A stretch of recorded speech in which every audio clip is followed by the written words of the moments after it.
Olá, estamos aqui reunidos para darmos continuidade à nossa disciplina de Geografia Urbana. Vou começar me apresentando para você. No começo da aula a gente começa se apresentando, né? Meu nome é Thiago Augusto Domingos, sou geógrafo, mestre em Geografia, Meio Ambiente e Desenvolvimento. E no nosso terceiro encontro a gente vai falar a respeito da urbanização brasileira. Então o nosso foco agora, a gente já discutiu em aulas anteriores a respeito do que é urbanização, do que é cidade, né? E agora a gente foca dentro da urbanização do nosso país. É muito importante tentar entender a urbanização do Brasil, porque isso nos possibilita entender uma grande parte da nossa própria existência enquanto cidadão deste país. Por que isso? Porque a gente vive num país majoritariamente urbano. A questão do urbano dentro do Brasil, ela está deflagrada dentro de todo o território nacional. Se a gente parar para observar, grande parte das regiões, grande parte das micro-regiões que a gente tem dentro do país, são áreas onde grande parte da população, ou melhor dizendo, assim, mais de 50% da população, vive em cidades. Se a gente olha algumas áreas, como por exemplo a região metropolitana de São Paulo, simplesmente não tem pessoas vivendo dentro do rural. Ou seja, a gente tem que o urbano é uma realidade dentro de todo o território nacional e a gente precisa entender como que se deu esse processo. O processo de urbanização a gente só consegue entender a partir da história. Por quê? Porque é um processo social, tá bem? Como sendo um processo social, é a partir da história que a gente vai buscar entendê-lo, tá bom? Vamos dar uma olhadinha no nosso quadro resumo? O que temos aí? Vamos trabalhar hoje, então, a urbanização brasileira, certo? Vamos trabalhar a urbanização brasileira. A gente vai ter como competência compreender o processo histórico da urbanização do nosso país e também do Estatuto da Cidade. O Estatuto da Cidade é um importante regimento legal sobre o urbano brasileiro, tá bem? Nós temos diversas leis municipais, federais e estaduais que versam sobre a questão do urbano, mas a gente vai fazer, né? A gente vai focar ao Estatuto da Cidade o nosso conhecimento. E tem motivo para isso, tá? O Estatuto da Cidade, ele é uma lei federal que veio regulamentar o artigo 182 e 183 da Constituição Federal de 1988. Tá bem? Então, a gente pode considerar que, para a política urbana, a gente tem o Estatuto da Cidade como o mais importante regimento legal, tá bom?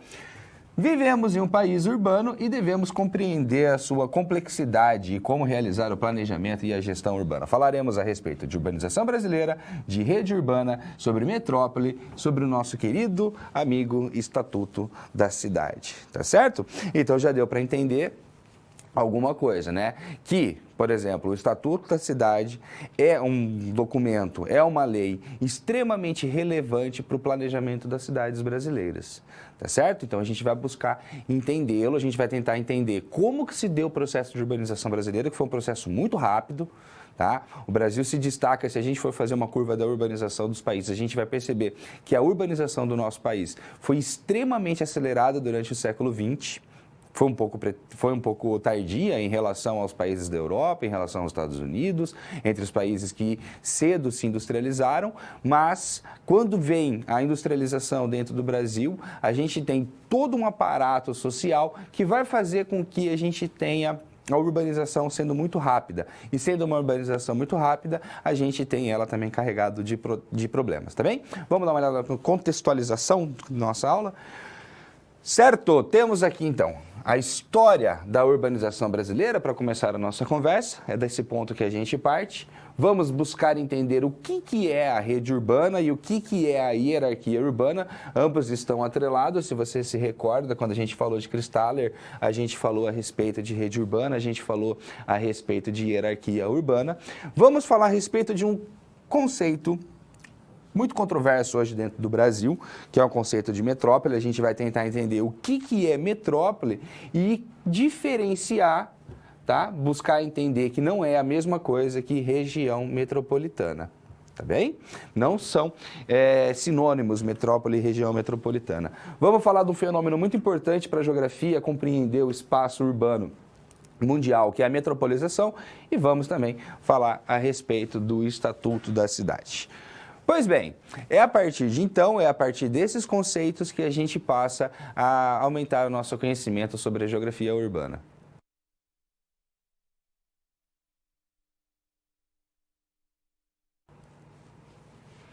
O urbano é uma realidade em todo o território nacional, tá bem? A gente tem áreas, logicamente que nós temos áreas ainda que têm grande dependência do trabalho agrário, tá certo? Na verdade, a gente tem que o agroexportação ela é muito importante para o Brasil, mas grande parte da população do Brasil hoje vive em áreas consideradas como cidades, certo? São consideradas como áreas urbanas a título de recenseamento, por exemplo, tá? Como o IBGE considera, as cidades e também os distritos dos municípios, tá? Então a gente tem que grande parte da população brasileira está vivendo hoje em cidades e em distritos. E vamos começar a falar a respeito da urbanização brasileira.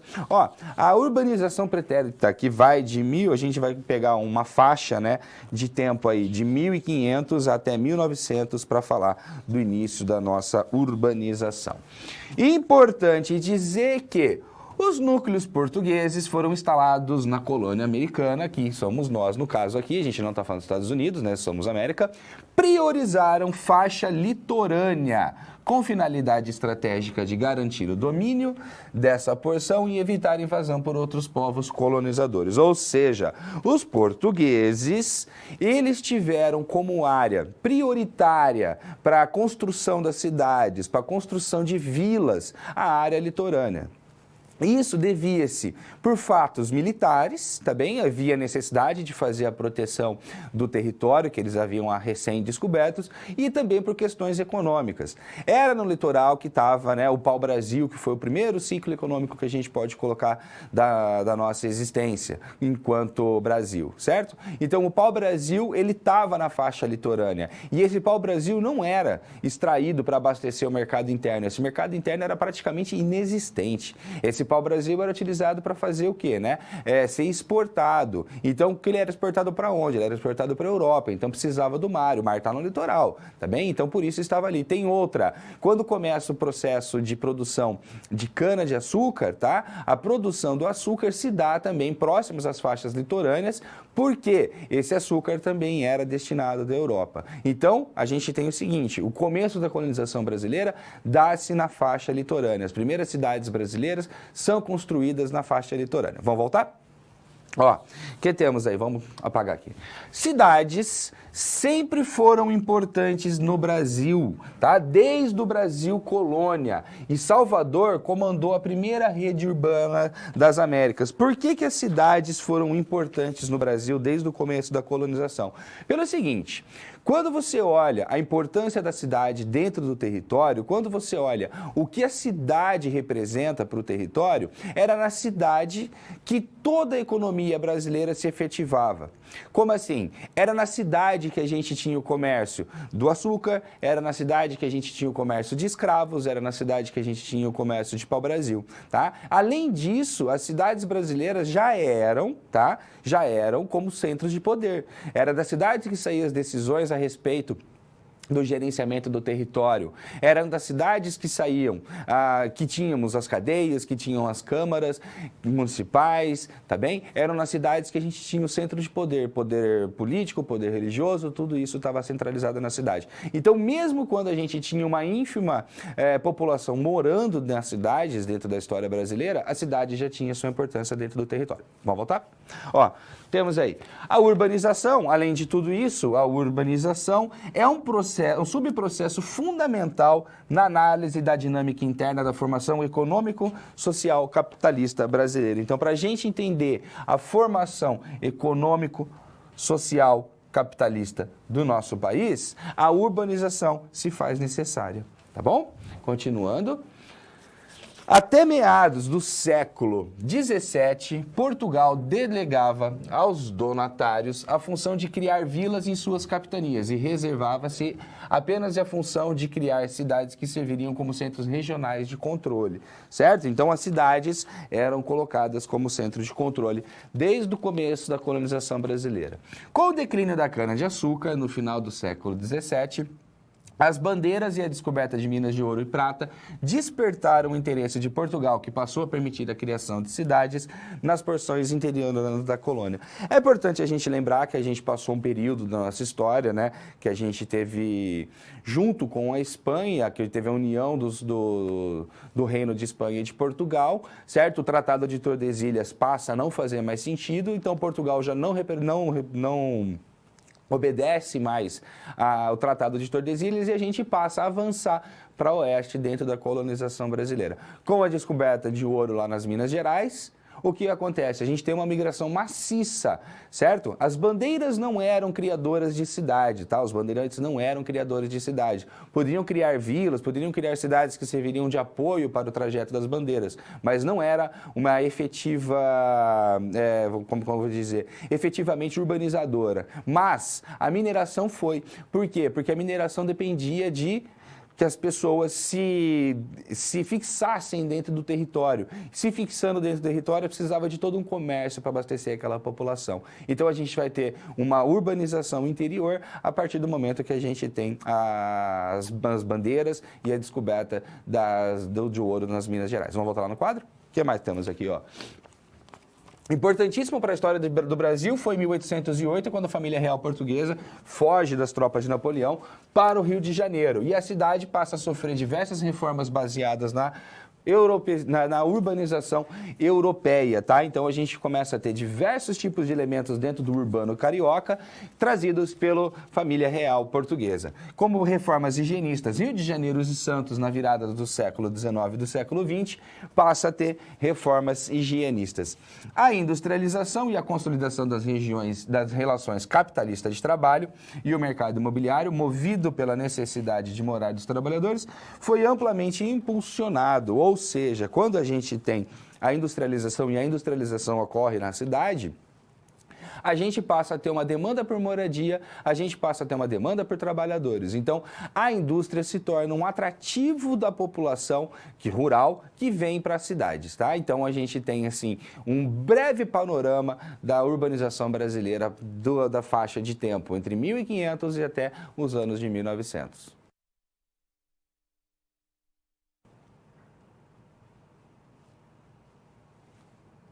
Século XX, a gente passou por um processo de urbanização extremamente acelerado.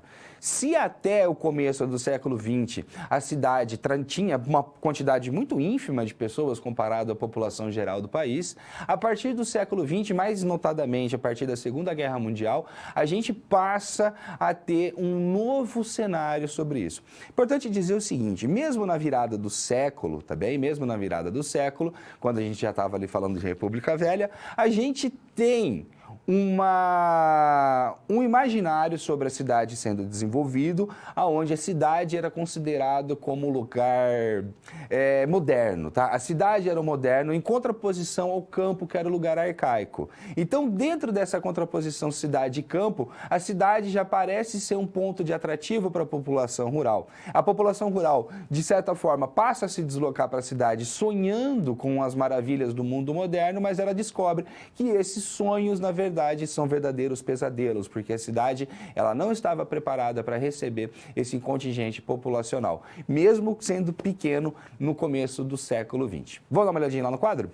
Ó, urbanização do nosso século XX. Esse gráfico aqui eu acho que é extremamente representativo sobre tudo que a gente vai falar a respeito da urbanização brasileira. O que temos aqui? A gente tem no eixo aqui colocado as décadas, de 1940 até a década de 2010. E nós temos aqui no outro eixo o percentual da quantidade de pessoas que estão morando em vermelho no urbano e em verde no rural. Quando a gente olha esse gráfico, a gente percebe que a população rural na década de 1940 era de 30%. A população urbana, perdão, era de 30%. Logicamente que a gente tinha 70% de pessoas morando no campo.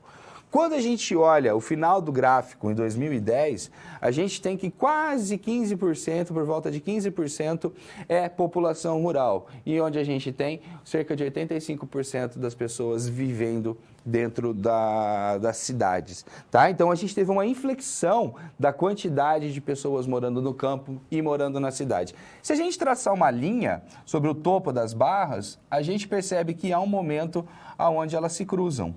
Tá? E esse momento onde elas se cruzam é por volta de 1970. Então, a gente tem que por volta de 1970, a população urbana passa a ser maior do que a população rural dentro do país. Então, a gente pode observar que esse processo aconteceu de forma extremamente rápida.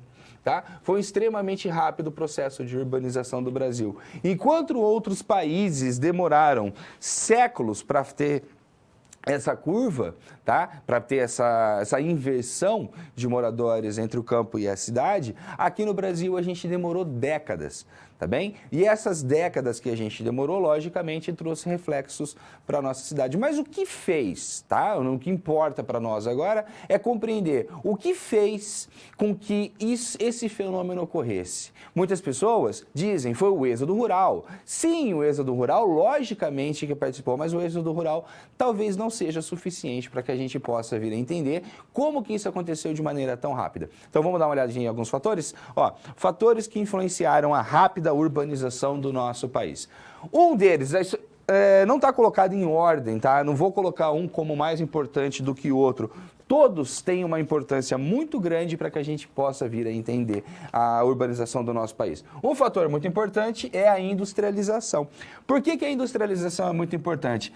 Industrialização não criou cidades, mas a industrialização dependeu da cidade para ocorrer, certo? As indústrias, elas são colocadas, elas são instaladas dentro das áreas urbanas e elas precisam de mão de obra. A mão de obra, ela então é necessária para a indústria. Muitas vezes ela acabou vindo do campo naquela época, tá certo? Então, existia uma possibilidade de empregos na cidade que a indústria trazia. O que mais que a gente tem? A gente tem que analisar a questão demográfica sobre a situação, tá? Por quê? A gente estava passando ali por uma alteração dentro da nossa curva demográfica, tá? A gente estava tendo foi uma época de explosão demográfica. A gente tinha uma altíssima taxa de natalidade, tá? Nós tínhamos uma quantidade muito grande de pessoas nascendo. E a gente teve, com a introdução da população urbana, né, uma diminuição da taxa da mortalidade. Com a diminuição da taxa de mortalidade e com o aumento da taxa de natalidade, a gente tem o crescimento vegetativo, certo? Avançado dentro do nosso país, ali dentro dos meados do século XX, tá bom? Outro fator importantíssimo, a modernização da agricultura. Por que a modernização da agricultura foi muito importante? O governo militar, tá, na década de 1960, vai lá e promulga o conhecidíssimo Estatuto da Terra, tá? E lá dentro ele privilegia a agricultura moderna, tá? O privilégio foi dado às médias e grandes propriedades que tivessem tecnologia. E essa tecnologia, logicamente, acabou fazendo com que pessoas que trabalhavam no campo precisassem se deslocar, porque não tinham mais trabalho. Pequenos proprietários não conseguindo competir com as grandes fazendas, com a grande agricultura, acabou não tendo outra opção que não fosse migrar para as cidades. Tá certo? Então, esses são os fatores que auxiliam a gente a compreender por que a urbanização brasileira foi tão acelerada. Se a gente se pauta em um deles, a análise se torna deficitária, porque eles aconteceram de modo concomitante, tá bem? Vamos dar uma olhadinha sobre o planejamento urbano desenvolvimentista, que foi, né, uma forma que se pensou a cidade brasileira nessa época, tá? Então, lembrando, o planejamento foi entendido como uma intervenção estatal, o planejamento desenvolvimentista ele era muito pautado na intervenção estatal, que era necessária para nortear transformações do processo da rápida urbanização que o Brasil estava vivendo. Então, a gente teve uma intervenção estatal muito forte dentro da nossa forma de pensar a cidade. E o planejamento urbano desenvolvimentista foi proposto às cidades brasileiras, carrega a ideia de modernização das grandes obras de infraestrutura. Então, se a gente olha a forma como foi realizado o planejamento urbano nessa época, a gente percebe que, pelo menos nas grandes cidades, a égide do planejamento urbano desenvolvimentista estava pautado dentro das ações do governo.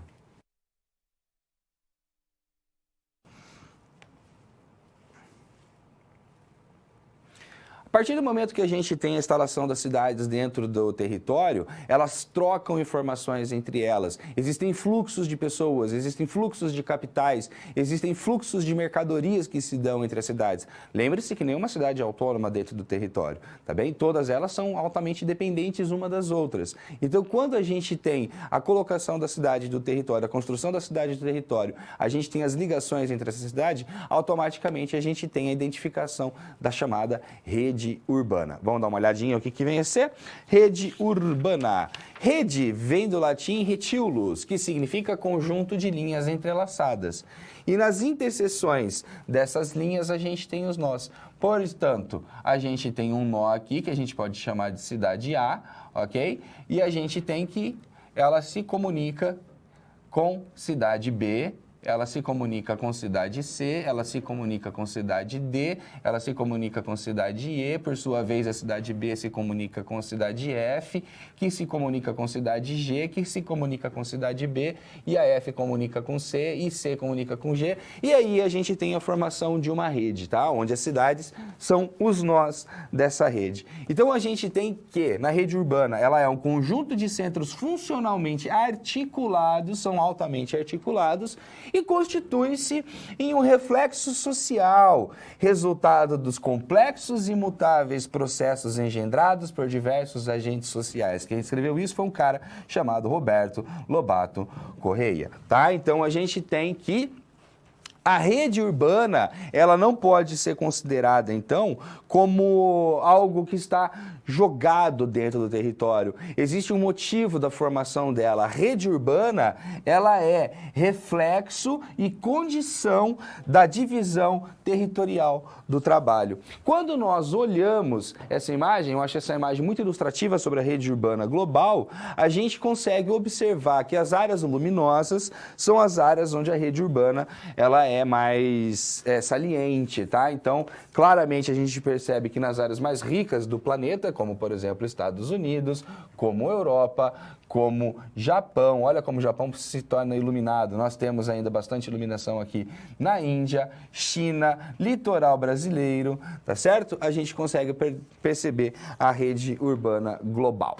O que mais temos aqui? Configuração da rede de cidade é resultado das escolhas do capitalismo. Se a gente vive dentro do modo de produção capitalista e o capitalismo ele define grande parte do que a gente é enquanto sociedade, a rede não é diferente. Tá bem? Então, o próprio capitalismo, através de distintos agentes sociais, vai fazer busca da diminuição de custos. Essa é uma máxima que a gente tem dentro do capitalismo, né? E também da maximização de lucros, certo? Essa é uma busca que o capitalismo tem, diminuir custos e aumentar lucros, certo? Ele utiliza a rede para estabelecer complexas vantagens locacionais. Então, dentro da rede, o capitalismo vai buscar áreas que são mais propícias para que ele tenha o quê? Possibilidade de se efetivar, de se reproduzir ampliadamente. Nesse sentido, a valorização de algumas cidades em detrimento de outras, surgindo assim a chamada hierarquia urbana e a especialização funcional. Então a gente passa, a partir do momento que o capital, ele escolhe dentro da rede urbana, a gente fala o capital escolhe, a gente dá, a gente personifica assim o capital, mas a gente sabe que são pessoas que fazem essas ações, tá? Mas quando o capital, ele escolhe pontos da rede onde ele tem maior capacidade de se reproduzir, né? De conseguir fazer o quê? Produzir a menor custo, tendo maior lucro, certo? A gente tem que na rede certas cidades começam a ter destaques diferentes.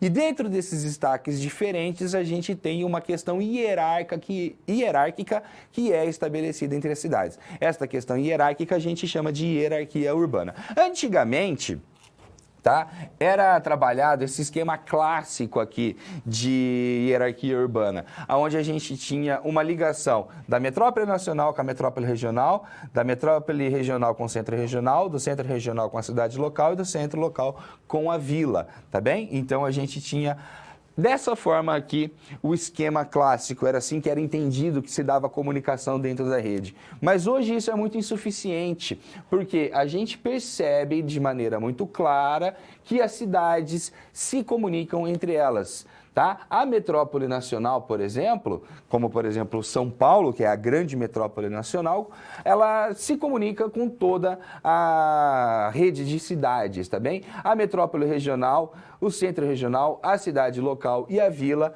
elas se comunicam. Tá bem? A gente pode até dizer que, de certa forma, a vila também se comunica com a metrópole nacional, com a cidade local, com o centro regional e com a metrópole regional. Por quê? Vivemos numa época onde a gente vive em rede, tá? Se a gente vive numa época em rede, a gente tem que entender que as possibilidades de comunicação e de dependência entre os lugares é imenso. Quando a gente pega, por exemplo, vilas, que são as menores cidades, e a gente tenta entender que ela não tem, talvez, dá a impressão que ela tem pouca importância na rede, não é uma verdade, porque a gente tem grande agroindústria, por exemplo, instalado dentro de pequenos municípios. Vamos dar uma olhadinha num estudo chamado REGIC, tá? Região de Influência da Cidade, foi publicado em 2007, a gente tem uma sequência de estudos sobre a região de influência das cidades brasileiras e esse aqui, pasmem, foi o último, tá? No REGIC foi feito o quê? A hierarquia das cidades e a hierarquia dos centros urbanos identificados levou em conta a classificação de centro de gestão de território, a intensidade de relacionamento, a dimensão de região de influência de cada centro, bem como diferenciações regionais. Importante dizer uma coisa, quando a gente vai fazer um estudo, quando a gente vai trabalhar com cidade, quando a gente vai classificar a cidade, uma coisa que é fundamental, uma coisa que é primordial é ter parâmetro, tá? Então o REGIC já colocou de maneira clara quais foram os parâmetros que eles utilizaram para que eles pudessem falar o quê? Essa cidade está num ponto da hierarquia, essa cidade está em outro ponto da hierarquia. Vamos pontuar como é que ficou? Ficou o seguinte... Cada cidade, as cidades foram classificadas em 5 grandes níveis, ok? Que são subdivididos em 2 ou 3 níveis. O primeiro nível que a gente tem aqui é a metrópole, tá? A metrópole encontrada, foi identificado, melhor dizendo, no estudo, uma grande metrópole nacional, que é São Paulo, que tem capacidade de ação sobre todo o território nacional. Metrópole nacional, como Rio de Janeiro e Brasília, metrópoles. Tá? Então aqui a gente já tem uma metrópole que ela tem um foco mais regionalizado, Manaus, Belém, Fortaleza, Recife, Salvador, Belo Horizonte, Curitiba, Goiânia e Porto Alegre. O que mais que a gente teve dentro do REGIC? Nós temos o seguinte, a capital regional. Capital regional, a gente teve, né, a identificação de capital regional A, 11 cidades, B, 20 cidades, C, 39 cidades. Nós tivemos como subcentro regional identificados 169 centros, sendo Centro Regional A, 85 cidades, B, 79 cidades. Centro de zona, que a gente já está falando de uma cidade com menor importância dentro do território comparado com as outras na hierarquia, 556 cidades de menor porte. Aí tivemos 192 cidades de centro de zona A e 364 de centro de zona B. Os centros locais, que são as demais cidades brasileiras, contam com um total de 4.473 cidades. Portanto, tá? A classificação de cidades que a gente tem dentro do REGIC, a hierarquia de cidades que a gente tem no REGIC, está baseado dentro do quê? Dentro dos critérios que foram utilizados para esse estudo. Vocês vão encontrar, você vai ver que nós temos também classificações diferenciadas com outros tipos de parâmetros sendo utilizados.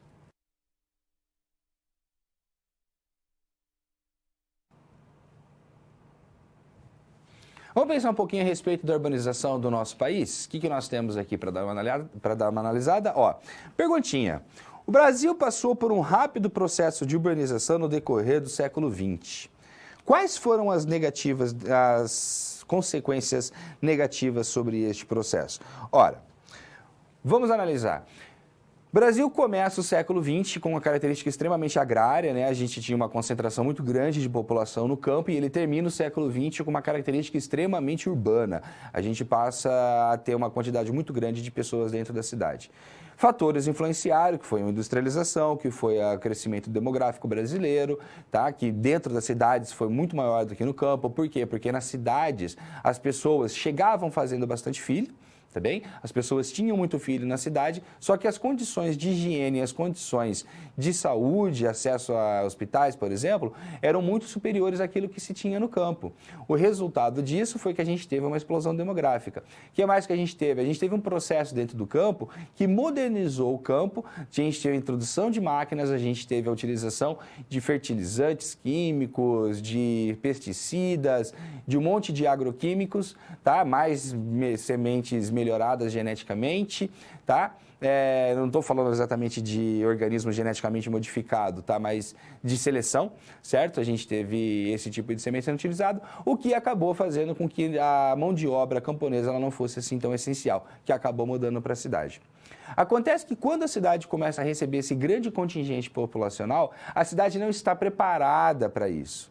Tá? Por que a cidade não está preparada para isso? Porque veio uma quantidade de gente muito maior do que tinha moradia para essas pessoas. Essas pessoas chegaram na cidade, grande parte dela não tinha o que fazer.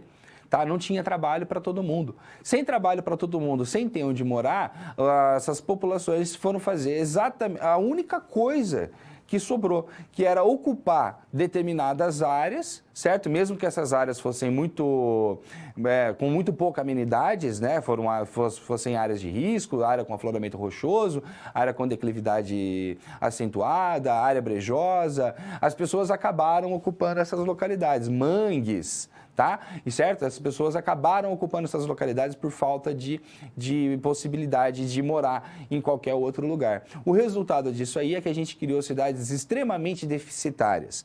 Deficitárias em quê? Deficitária em habitação, deficitária em saúde, deficitária em segurança. Ah, professor, mas você falou que na cidade a saúde era melhor do que no campo. No campo não tinha hospital, tá? Mas isso não quer dizer que ele era boa, que ela era suficiente para todos. A gente criou cidades que em pouco tempo se tornaram extremamente engarrafadas, a gente criou cidades que se tornaram muito poluídas, a gente criou cidades que foram extremamente problemáticas do ponto de vista da saúde pública, do ponto de vista do bem-estar e da qualidade de vida.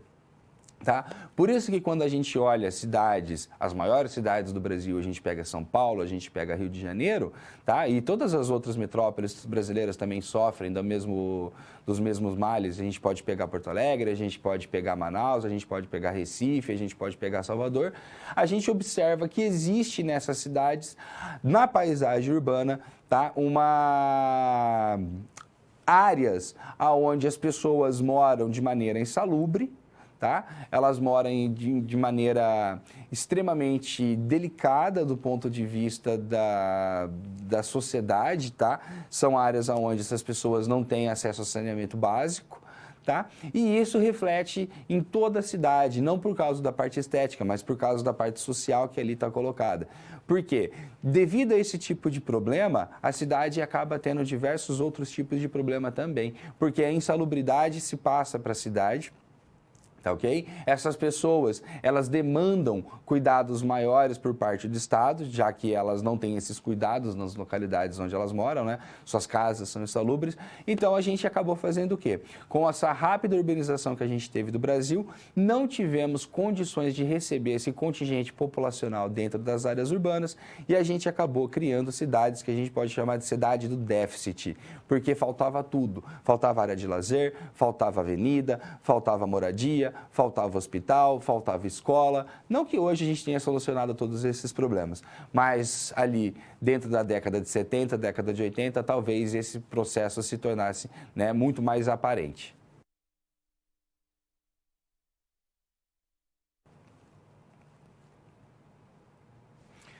Por que o êxodo rural ele é insuficiente para explicar o rápido crescimento da população urbana brasileira dentro do século XX? Ora, se a gente simplesmente pegar o número de pessoas que saíram do campo e foram para as cidades, a gente vai perceber que a gente não explica a curva de crescimento de população urbana no país. Por que a gente não explica? Porque a gente vai perceber que existe uma falta de pessoas dentro dessa curva. Se a gente for pegar só o número de pessoas, a gente está pegando aqui, saíram 20 milhões de pessoas do campo, foram para as cidades. A gente vai perceber que esses 20 milhões não são condizentes com aquele número de pessoas que estavam nas cidades. Mas qual que é o mistério? A cidade não cresce a partir do momento que as pessoas saem do campo e vão para a cidade? Não só. Tá? Dentro da cidade existe uma dinâmica demográfica também. E no caso brasileiro, como a gente estava ali passando pelas nossas alterações dentro das nossas curvas demográficas, a gente estava numa época de explosão demográfica, o que a gente observou foi o seguinte, tá? Deixa eu ver se eu consigo um quadro aqui, deixa eu ir lá no quadro, certo? Quando a gente olha, por exemplo, a população brasileira, aqui a gente tem a taxa de mortalidade, tá? A gente tinha uma alta taxa de mortalidade e uma alta taxa de natalidade, certo? Ambas estavam acompanhando. Quando a gente tem uma alta taxa de mortalidade e uma alta taxa de natalidade, a gente tem um crescimento vegetativo que é baixo. Ocorre que a mortalidade, quando as pessoas vão para a cidade, ela declina rapidamente, enquanto a natalidade, ela continua acelerada, até que depois ela acaba fazendo o quê? Diminuindo. Quando a gente tem aqui uma baixa natalidade e uma baixa mortalidade, a gente tem um crescimento vegetativo também baixo, ok? Ocorre que nesse período aqui da curva, a gente tem um crescimento vegetativo extremamente acelerado. Tá? Então, quando a gente olha a quantidade de pessoas que nasceram aqui, que isso aqui os demógrafos chamam de baby boom, a explosão demográfica, a gente consegue compreender que não foi só o êxodo rural responsável para que nós tivéssemos um aumento da população brasileira dentro das cidades, certo? Então, o êxodo rural foi importante? Foi fundamental. Tá? A gente teve que o governo militar, ele implementou uma série de medidas fazendo, né, com que as pessoas saíssem do campo e fossem para as cidades. Eles buscaram fazer com que o campo tivesse menos pessoas de maneira propositada, de maneira pautada dentro das políticas que foram implementadas naquela época. Tá? Então, buscou-se fazer com que as pessoas saíssem do campo e fossem para a cidade, certo? Mas não tenha a ideia reducionista de achar que o êxodo rural foi suficiente para explicar a explosão que a gente teve de pessoas dentro das cidades. A gente pode somar fatores, a gente precisa ver que fatores se correlacionam para que a gente possa ter a compreensão sobre por que o Brasil passou por um processo de crescimento da população urbana tão acelerado assim no decorrer do século XX. E a gente pode falar sobre a industrialização, tá? Que foi um atrativo populacional muito importante, né? Então, por isso que cidades que se industrializaram bastante, como São Paulo, receberam um contingente populacional muito grande. A gente pode falar das diferenças demográficas também, a gente pode falar do crescimento vegetativo que a gente teve nessa época, que foi muito acelerado. A gente deve falar a respeito do êxodo rural, porque com certeza o êxodo rural foi um dos fatores mais importantes, mas ele não foi o único. E a gente tem que falar também da modernização da agricultura. Por que relacionar a modernização da agricultura? Porque a modernização da agricultura foi uma indutora do movimento do êxodo rural, certo? Tanto a industrialização quanto a modernização da agricultura foram movimentos indutores do êxodo rural. Então, por isso que a gente deve, quando falar da urbanização brasileira, ir a fatores que são além do êxodo rural. Porque o êxodo rural é importante? Importantíssimo, mas ele é insuficiente para explicar todo esse processo.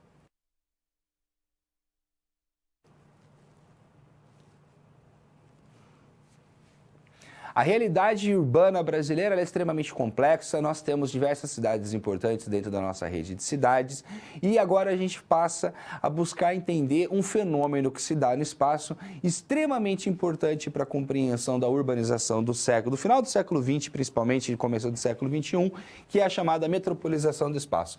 Não que a metropolização do espaço não pudesse ser entendida anteriormente ao período citado.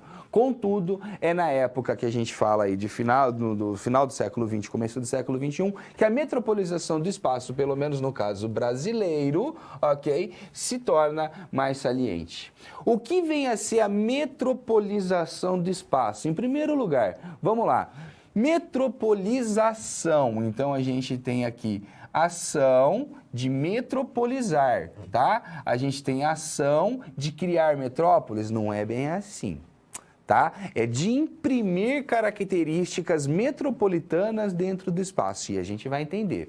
Ó, aqui temos aqui, novas configurações do urbano no território estão criando um cenário cada vez mais complexo, ao passo que uma nova rede de relações está sendo criada entre as cidades. A rede é dinâmica, tá? A rede urbana é extremamente dinâmica, ela não é estanque, certo? Se a rede urbana não é estanque, realmente ela vai passar por modificações.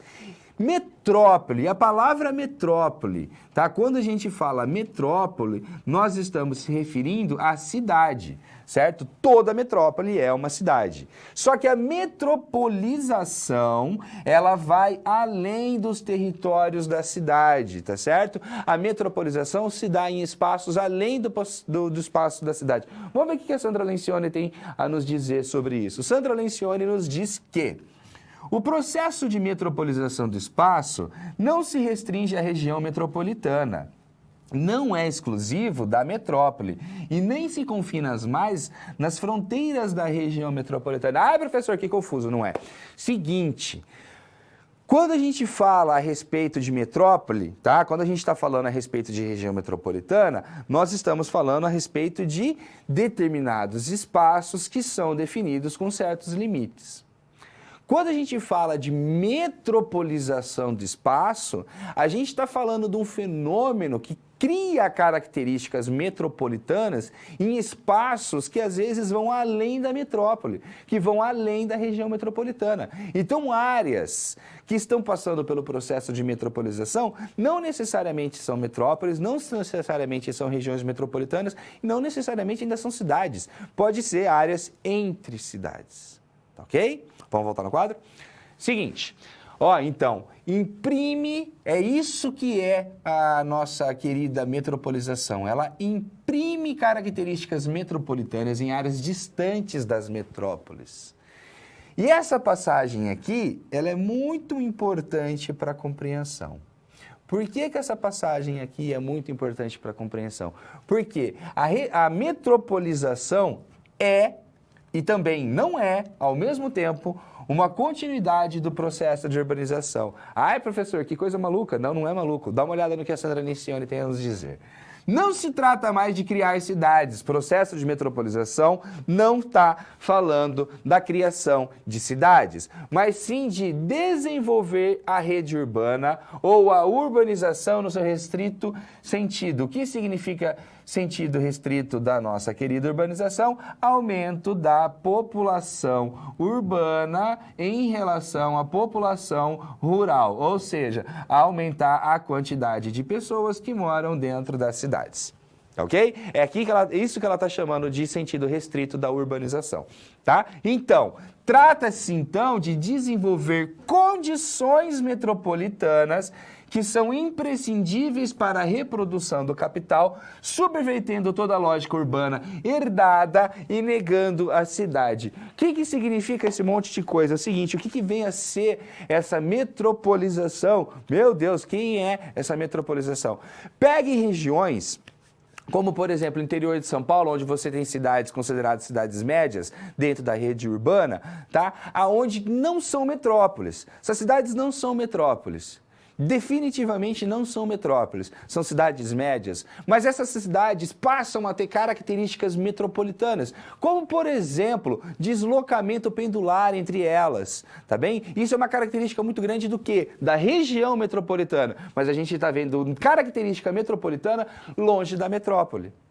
Ok? Deu para entender? Então, quando isso começa a acontecer, é sinal do quê? O que induz esse tipo de movimento a acontecer? São condições que o capital encontra dentro da rede para melhor se reproduzir. Tá? Então ele passa a subverter toda a lógica urbana daquela região em detrimento em detrimento da própria lógica original daquela região, ela acaba fazendo o quê, né? Induzindo características metropolitanas que desvirtuam aquela região, certo? Então a metropolização, certo? A metropolização, ela está caracterizada por quê? Por apresentar características metropolitanas no território que não necessariamente se dão em metrópoles, não necessariamente se dão em regiões metropolitanas. Vamos ver o que é metrópole? Ó, metrópole, então. Metrópole. Como é que a gente faz para reconhecer? Metrópole é um tipo de cidade, tá? É uma qualidade de cidade. Quando você fala é metrópole, você está falando que uma cidade tem características que você reconsidera como metropolitana. Qual é o grau de polarização? Metrópoles polarizam, ela puxa para ela, aqui está a metrópole, ela puxa as coisas para ela. Puxa o quê? Puxa comércio, puxa gente, puxa serviços, puxa imprensa, puxa um monte de coisa para ela. Ela polariza, tá bem? Qual é o grau de polarização de uma cidade que faz com que a gente venha definir ela como metrópole? É importante dizer que profissionais de diferentes áreas, arquitetos, juristas, geógrafos e também historiadores, definem diferentemente o que é metrópole, tá? Ou seja, metrópole é um termo, metrópole ela é certo? Polissêmica, certo? O que significa ser polissêmica? Significa que ela tem diversos significados, então a gente não tem um significado único de metrópole. As definições que nós trabalharmos aqui não são as definições que são as verdadeiras, mas são as definições que nós escolhemos para trabalhar aqui, tá? Se você for trabalhar metrópole, trabalhe com aquele tipo de definição que mais se adapta à sua necessidade ao seu trabalho, tá bem? Então, eu gosto muito dessa fala da Sandra Lencioni aqui, que coloca: o pesquisador é quem interpreta que alguns aspectos do real constituem o que ele denomina de metrópole ou então de aglomerado. Não existe uma definição única de metrópole. Então, quando você olha e fala, por exemplo, cidades como Londrina, no norte do Paraná. Londrina é uma capital regional, sem dúvida, de extrema importância para a rede urbana do norte do Paraná. Mas Londrina é uma metrópole? Depende. Tem gente que fala que é, tem gente que fala que não é. Tem gente que usa critérios para falar que é, tem gente que não usa critério algum para falar que é, simplesmente acha. Quem só acha está errado, mas quem tem critério para fazer definição, aí está certo, porque a partir dos critérios ele pode comparar e ver se existe outras metrópoles como Londrina dentro do território. Ok? Nunca se deve confundir região metropolitana com metrópole. Por que não se pode confundir região metropolitana com metrópole? Porque é o seguinte, na Constituição Federal de 1988, o artigo 25, parágrafo 3º, deixou muito claro que os estados poderão, mediante lei complementar, instituir regiões metropolitanas, aglomerações urbanas e micro-regiões, constituída por agrupamento de municípios limítrofes para integrar a organização, o planejamento e a execução de funções públicas de interesse comum. Repito, para integrar a organização, o planejamento e a execução de funções públicas de interesse comum. Uma região metropolitana, então, ela não tem a ideia de constituir dentro da rede um ente geográfico reconhecido cientificamente, mas ela serve para quê? Fazer o planejamento integrado entre os municípios que são limítrofes. Vamos dar uma olhada no mapa? Aqui a gente tem os mapas das regiões metropolitanas brasileiras e, pasmem, temos 74, certo? São 74 regiões metropolitanas dentro do Brasil. E se a gente for olhar para Santa Catarina, e se a gente for olhar também para... Me fugiu agora. Tá, beleza. A gente vai perceber que são os estados com maior número de região metropolitana dentro do nosso país, tá ok? Paraíba, lembrei, da Paraíba. Quando a gente olha para Paraíba, para Santa Catarina, a gente vai perceber que são os estados com maior número de região metropolitana no país. Quando a maior complexidade metropolitana no país está no eixo Rio-São Paulo, que tem uma menor quantidade de região metropolitana. Ah, professor, então está tudo errado? Não, não está errado. A definição de região metropolitana vem para fazer o quê? Para fazer o planejamento integrado entre os municípios que são limítrofes. Não confunda metrópole com região metropolitana. Região metropolitana são criadas por meio de lei complementar. As metrópoles são criadas a partir de realidades sociais historicamente construídas.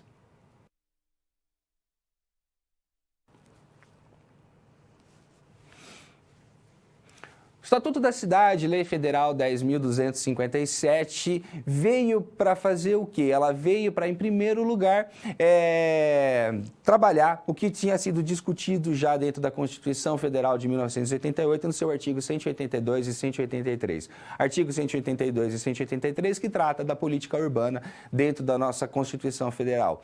Foi a primeira vez que uma Constituição Federal ela se dedicou a entender, né? A entender, ou melhor, dizendo, ela buscou trabalhar a questão do urbano de maneira explícita em um capítulo único. Dois artigos minguados, tá? Que só podem ser explicados a partir do ideário da reforma urbana. Por que o ideário da reforma urbana? Na década de 1960, o Brasil estava passando por uma rapidíssima urbanização, cidades brasileiras estavam super problemáticas, nós tínhamos problemas principalmente por falta de habitação, e o movimento da reforma urbana, ele nasce, tá? Com uma reunião que se dá dentro do Hotel Quitandinha em 1963, ali no Rio de Janeiro, tá? E buscava-se formas de possibilitar acesso à terra urbana para o maior número de pessoas possível. Acontece que, em 1964, o regime militar não gostava desse tipo de aglomeração, não queria saber a respeito de movimentos sociais, então o movimento da reforma urbana se arrefece, tá? Então, mas o ideário da reforma urbana, ele volta à tona, né, durante a Constituinte de 1986, quando a população, certo, e o governo se reúne para escrever uma nova Constituição, e o ideário da reforma urbana, ele faz parte da construção do artigo 182 e 183 da Constituição Federal de 1988. Esses artigos 182 e 183, eles foram regulamentados pelo Estatuto da Cidade, Lei Federal número 10.257, tá? Então, ó, o artigo 182 e 183 é extremamente importante para que a gente tenha o Estatuto da Cidade. E ele vai colocar o quê? Que a política urbana tem por objetivo ordenar o pleno desenvolvimento das funções sociais da cidade e da propriedade urbana.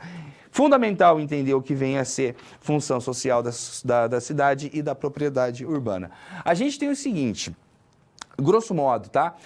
A função social da cidade e da propriedade está pautado, assim como está pautado também dentro da função social da terra agrária, no uso da cidade, no uso da propriedade. Então, solo, tá? É uma mercadoria, ok, concordo, o terreno é uma mercadoria, mas é uma mercadoria sui generis dentro do capital, por quê? Ela não pode ser reproduzida, tá? Então, como ela não pode ser reproduzida, e é uma das coisas mais importantes que a gente tem para a nossa sobrevivência, você mora. Se você mora, você sabe que morar é extremamente importante, né? Então, já que você mora, você sabe a importância da terra. Então, terra parada não possibilita que pessoas morem, não possibilita que fábricas produzam, não possibilita que o comércio faça girar mercadoria, tá bem? Então, a propriedade urbana deve cumprir sua função social, que é não deixá-la parada, e a cidade também deve cumprir com sua função social, tá bem? Vamos voltar lá no quadro? O que temos aqui, então? Ó, dentro do Estatuto da Cidade, a política urbana deve garantir o direito a cidades sustentáveis, certo? Deve garantir gestão democrática por meio da população participando. Isso aqui vai muito além, tá? Vai muito além da questão do voto. A participação dentro da população, dentro da gestão das cidades, ela vai muito além do voto, vai participar efetivamente da política, da construção da política urbana do município, tá bem? Estatuto da Cidade, então, a política urbana tem o objetivo também cooperação entre governos, oferta de equipamentos urbanos e comunitários para todos, isso é o cumprimento da função social da cidade, tá? O ordenamento e o controle do uso do solo deve estar previsto dentro da política urbana com forma de evitar, dentre outros que são destacados ali pelo Estatuto da Cidade, a inadequada utilização dos imóveis urbanos. Ou seja, imóvel urbano não é para ficar parado, certo? Vazios urbanos são gigantescos problemas para as nossas cidades. Traz uma quantidade enorme de problema vazio urbano. Entre eles, você está impossibilitando que alguém exerça o direito, tá, de morar. Proximidade de usos incompatíveis ou inconvenientes. Aqui a gente pode pegar o zoneamento urbano como uma forma de fazer o quê, né? De construir cidades onde a gente tenha áreas industriais separadas de áreas comerciais, separadas de áreas residenciais, fazendo com que os problemas resultantes da industrialização não afetem a saúde dos residentes, tá bom? O que mais? Deteriorização das áreas urbanas. Vamos buscar, então, né, junto à política urbana, junto ao Estatuto da Cidade, evitar a deteriorização das áreas urbanas. Poluição e degradação ambiental também está previsto como evitada. Exposição da população a riscos e a desastres também está sendo pensado dentro do Estatuto da Cidade a forma de ser evitado, tá bem? Na verdade, isso que foi trazido para cá é parte do que está discriminado dentro do Estatuto da Cidade para ser trabalhado para a política urbana. Tá? O Estatuto da Cidade é uma lei bastante sólida dentro do que ela busca abarcar, tá? E espero que você se sinta motivado para fazer a leitura dela toda.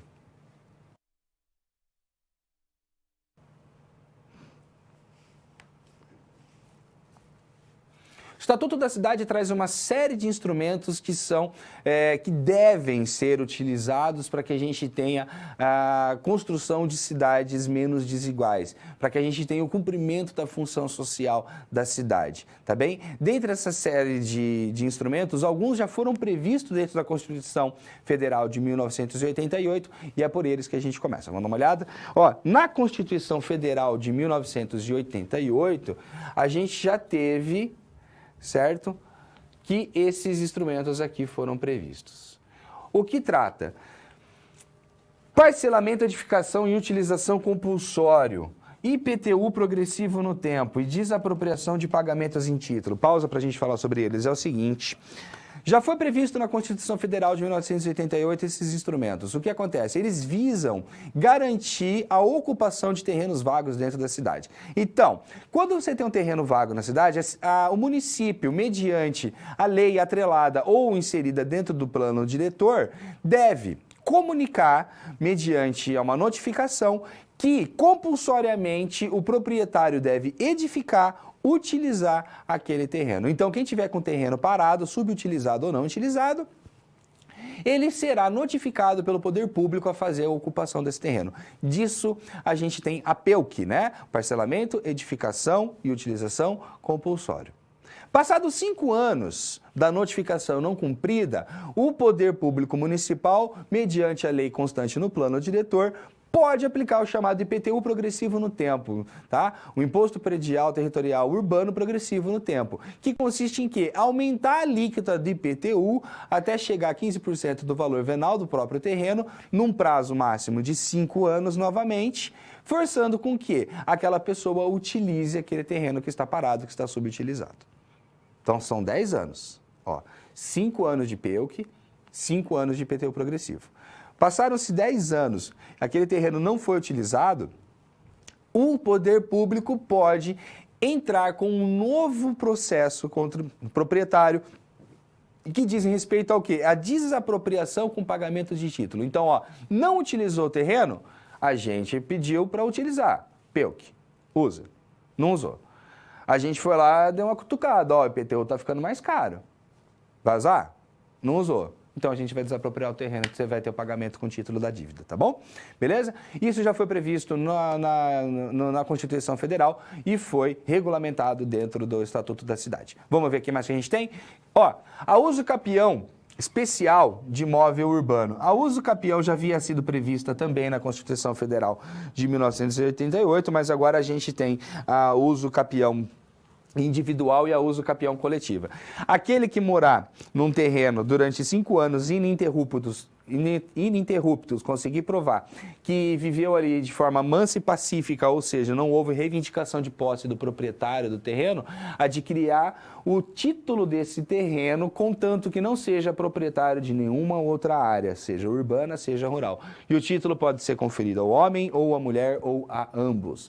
E quando a gente estiver falando de favela, tá? Em favelas, esses terrenos aqui não devem ser inferior a menos de 200, não pode ser superior a 250 metros quadrados, importante dizer, mas em favela, onde não é possível fazer a determinação de quem mora em qual lugar, a gente pode ter a uso capião coletiva, tá bem? Que vai ser trabalhada, inclusive, junto ao Ministério Público para que a gente tenha essa construção.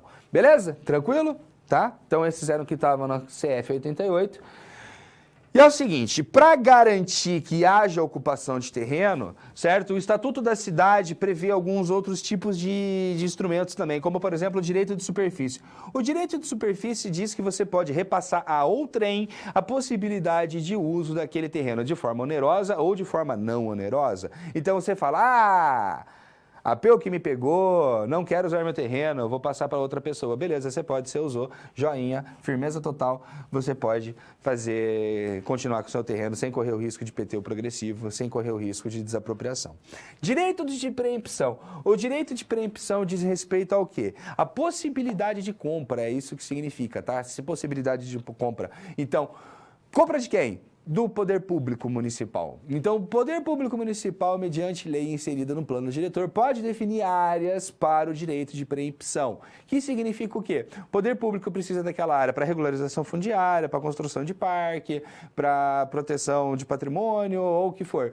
Ele notifica a pessoa de que, quando você for vender, amiguinho, eu sou prioritário para compra. Tá? Então, a primeira pessoa que você tem que avisar sou eu. Aí você vai vender o terreno. Fala, puta, cara, pegou a preempção, né? Eu vou vender meu terreno, vou ter que avisar a prefeitura. Você vai lá, avisa a prefeitura. Você tem que avisar em preço justo. Se não for em preço justo, se você estiver avisando, você pode sofrer processo. E a prefeitura tem 30 dias para fazer a aquisição do terreno. Não adquiriu, cai a questão da preempção. Tá bem? É direito de compra. Vamos voltar lá no quadro. Eu adoro os nomes dos instrumentos. Esse aqui é lindo. É a outorga onerosa do direito de construir. O que significa isso? Você tem um determinado ponto da cidade onde as leis municipais definem que você só pode construir prédios de até gabarito 3, certo? 3 andares. Mas a outorga onerosa do direito de construir te possibilita, mediante pagamento, fazer o quê? Comprar pedacinhos do céu. Como assim, professor, comprar pedacinhos do céu?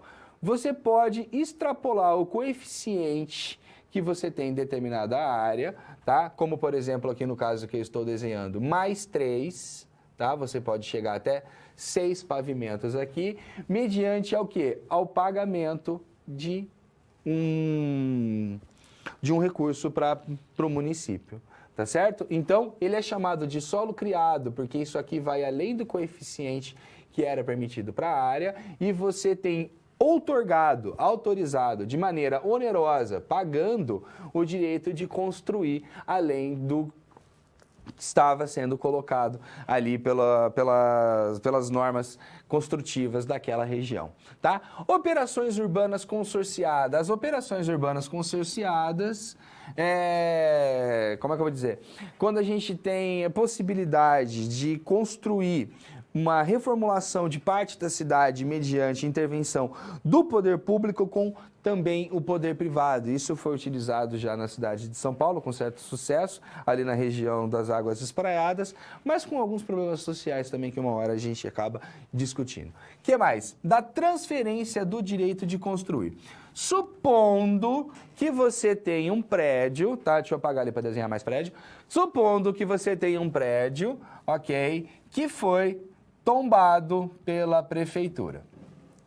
Teu prédio foi tombado pela prefeitura como patrimônio histórico municipal. E você vê que ao seu lado todo mundo constrói prédios bem mais altos que o seu. E você queria poder construir também nessa área, mas ele está tombado e você não pode construir nessa área. É possível que seja transferido o seu direito de construir, já que você perdeu para esse prédio, para outro ponto da cidade. Então você tem o gabarito que você não pode subir aqui, você pode acabar subindo para outro ponto da cidade. Tudo isso tem que estar previsto em plano diretor. O que mais? Estudo de impacto de vizinhança. Estudo de impacto de vizinhança é um instrumento que visa diminuir a problemática da instalação de equipamentos urbanos e de empreendimentos dentro da cidade, certo? Mediante a estudos que devem indicar quais são os positivos e os negativos impactos dessa construção. Plano diretor, simplesmente o maior documento que a gente tem dentro dos municípios hoje, certo? Previsto também dentro da Constituição Federal de 1988, já utilizado antes disso também, certo? Mas o plano diretor diz o seguinte: a propriedade urbana cumpre sua função social quando exige isso é um texto da Constituição, tá?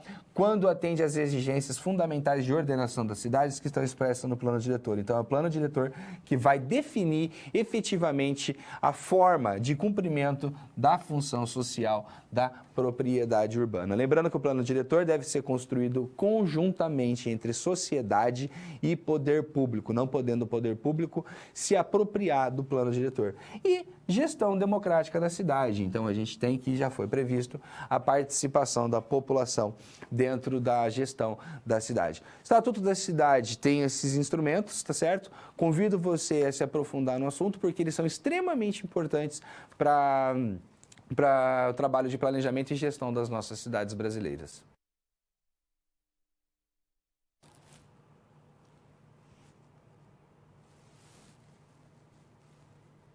Vamos discutir, então, a respeito de alguns instrumentos que foram previstos tanto na Constituição Federal de 1988, quanto também no Estatuto da Cidade. E a gente vai dizer que esses instrumentos, eles são instrumentos de indução do desenvolvimento. Vamos dar uma olhada? Os instrumentos parcelamento, edificação ou utilização compulsório, IPTU progressivo no tempo, desapropriação com pagamentos em título e uso capião especial de imóvel urbano são muito importantes para o cumprimento da função social da propriedade urbana. Por quê?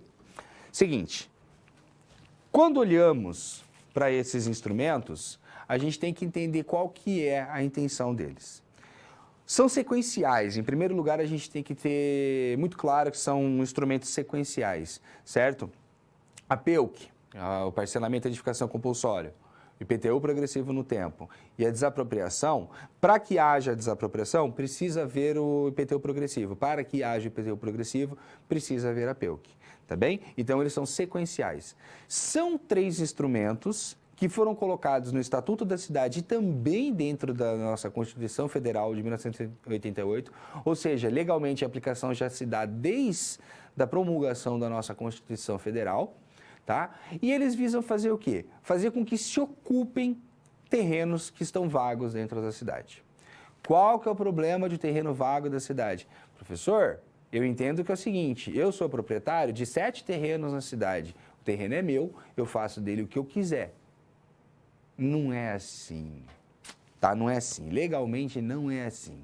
Você faz o que você quiser com sua escova de dente. Você faz o que você quiser com o seu barbeador, com o seu videogame, com a sua televisão. Quer jogar para cima e quebrar? Não tem problema, tá? A gente vai me chamar de tonto, mas não tem problema. Terreno é diferente. Por quê? Escova de dente, barbeador, videogame, televisão são reproduzíveis. Tá? A gente pode fazer de novo, a gente pode fazer mais. Seu terreno não dá.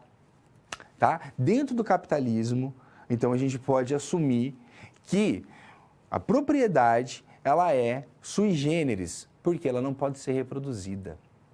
Se ela não pode ser reproduzida, a gente tem que aproveitar que existe. Você tem 7 terrenos, você não quer fazer nada.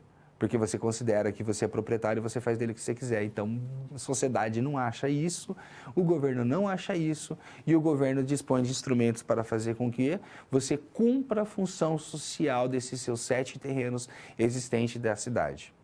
De que forma que isso acontece? O governo te notifica, ó, está sendo notificado, estou aqui, você precisa fazer a ocupação desses terrenos subutilizados aí. Te dou prazo de 5 anos para você fazer a ocupação. Você faz assim, ó. Não quero. O terreno é meu. Faço o que eu quero com o terreno. Quero deixar o terreno parado. Quero vender ele quando ele estiver valendo... Cada terreno estiver valendo mais de 1 milhão. Certo? Quero ganhar muito dinheiro com o meu terreno. Ok. O governo tem um dispositivo legal previsto na Constituição e previsto também dentro de lei federal, que é a cobrança do IPTU progressivo no tempo. Então, durante 5 anos, visando fazer com que você se utilize desse terreno, o governo vai aumentar a tua taxa, a tua alíquota de IPTU, tá? Chegando até o valor de 15% do valor venal do terreno, não podendo ultrapassar isso aí, porque também a gente vive numa sociedade capitalista, tá? A nossa legislação, ela é uma legislação capitalista, é uma legislação muito recheada de liberal, tá? Então, a gente tem que a propriedade privada, sim, ela é protegida pelo Estado, então a gente não pode trabalhar com confisco de propriedade. certo? Mas é uma maneira, tá? Não é uma forma de arrecadar mais para o município, certo? Isso não é fonte de arrecadação, mas é uma maneira de fazer com que se cumpra a função social daquela determinada propriedade. Certo? Então, a gente vai aumentar a alíquota, durante 5 anos consecutivos a alíquota será mais alta. Chegou num determinado ponto, você fala, não tem problema, eu pago IPTU, sou rico, não tem problema nenhum, pode cobrar quanto quiser, pago, não tem problema, vou pagar. Certo? O governo vai falar o seguinte, meu querido, já foi PEUC, que faz 5 anos que a gente está cobrando PEUC, a gente já cobrou PEUC de você. Depois de 5 anos a gente está cobrando IPTU progressivo no tempo e agora a gente encontrou uma última maneira que é legal, prevista na Constituição, prevista no Estatuto da Cidade, que é fazer a desapropriação com pagamentos em títulos. Aí o governo vai lá e desapropria o terreno, com a obrigatoriedade de utilizar, tá?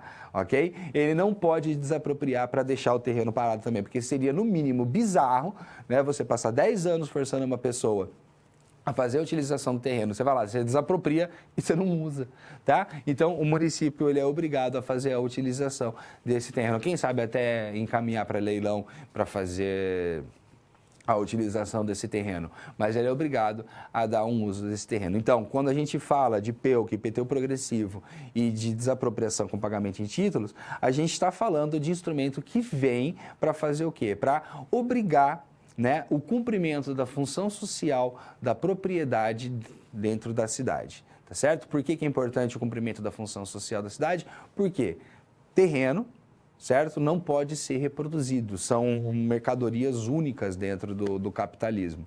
E se a gente não fizer a ocupação desses terrenos, quanto menos ocupação a gente fizer, maior vai ser o encarecimento da cidade, maior vai ser o déficit habitacional. Então a gente precisa ter a utilização dos terrenos urbanos.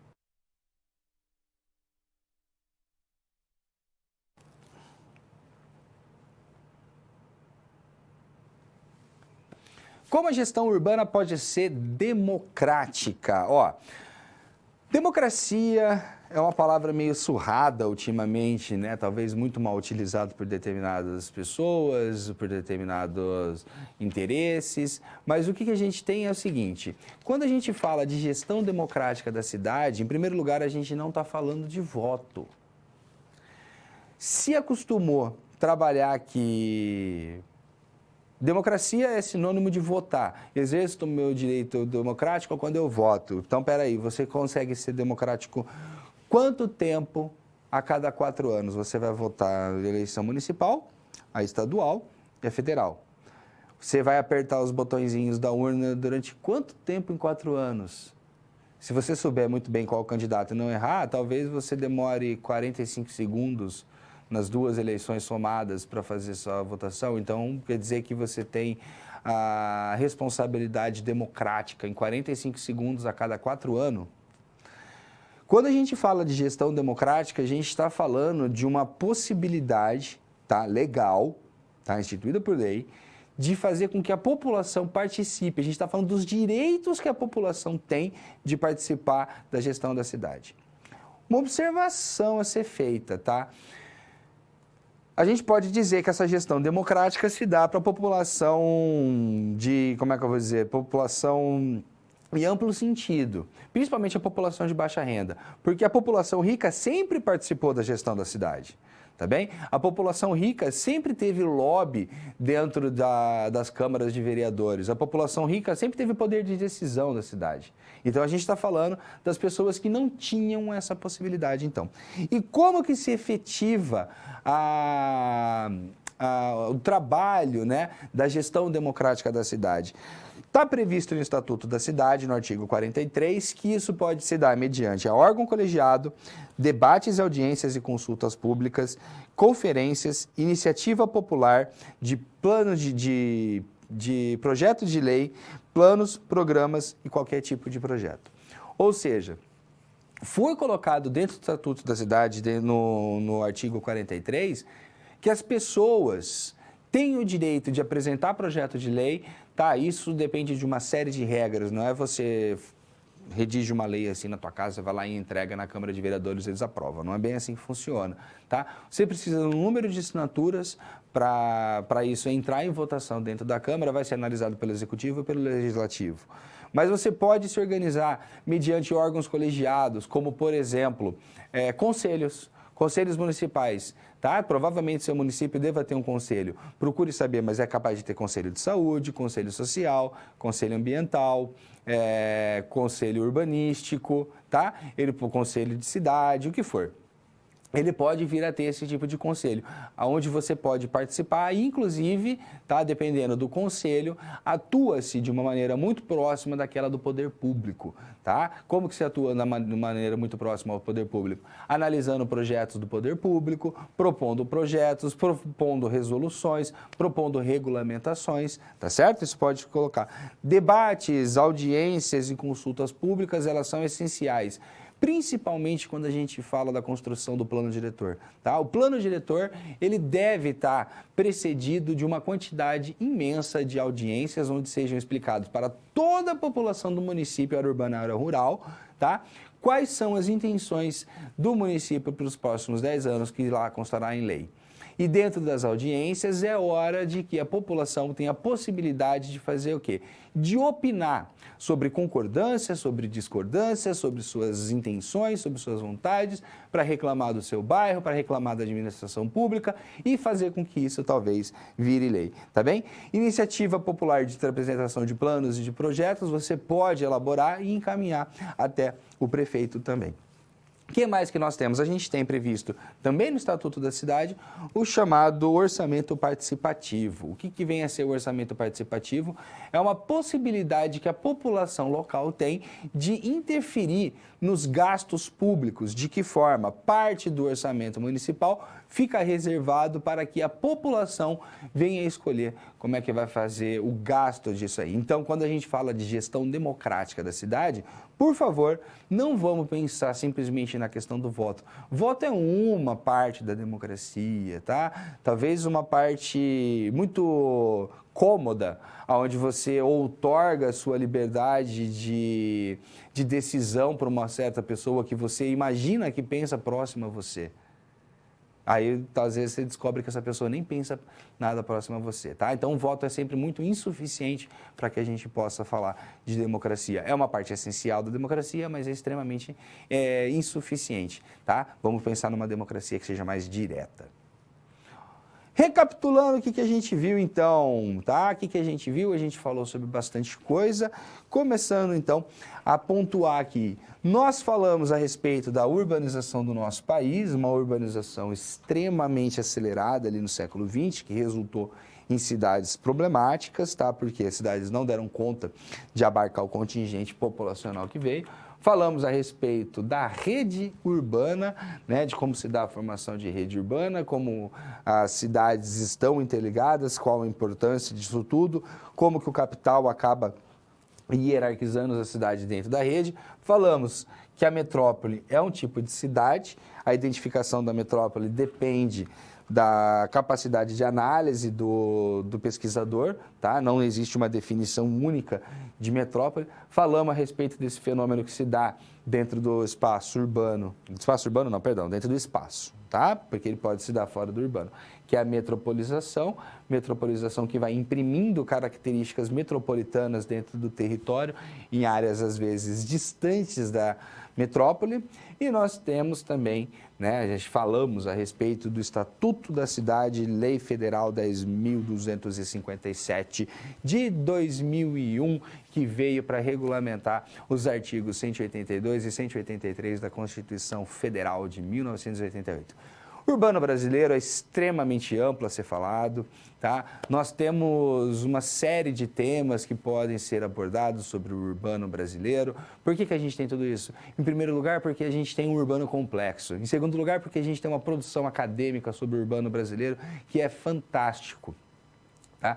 Nós temos uma quantidade imensa de excelentes pensadores, de excelentes arquitetos, urbanistas, geógrafos, jornalistas, que trabalharam a questão do urbano dentro do nosso país.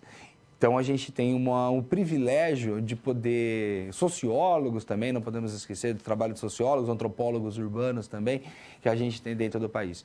A gente tendo, né, todo esse arcabouço para ser trabalhado dentro de uma realidade extremamente complexa, faz com que, logicamente, nós tenhamos uma quantidade de temas extremamente importantes a serem trabalhados. Nós buscamos trabalhar aqui aqueles que são mais relevantes dentro da geografia.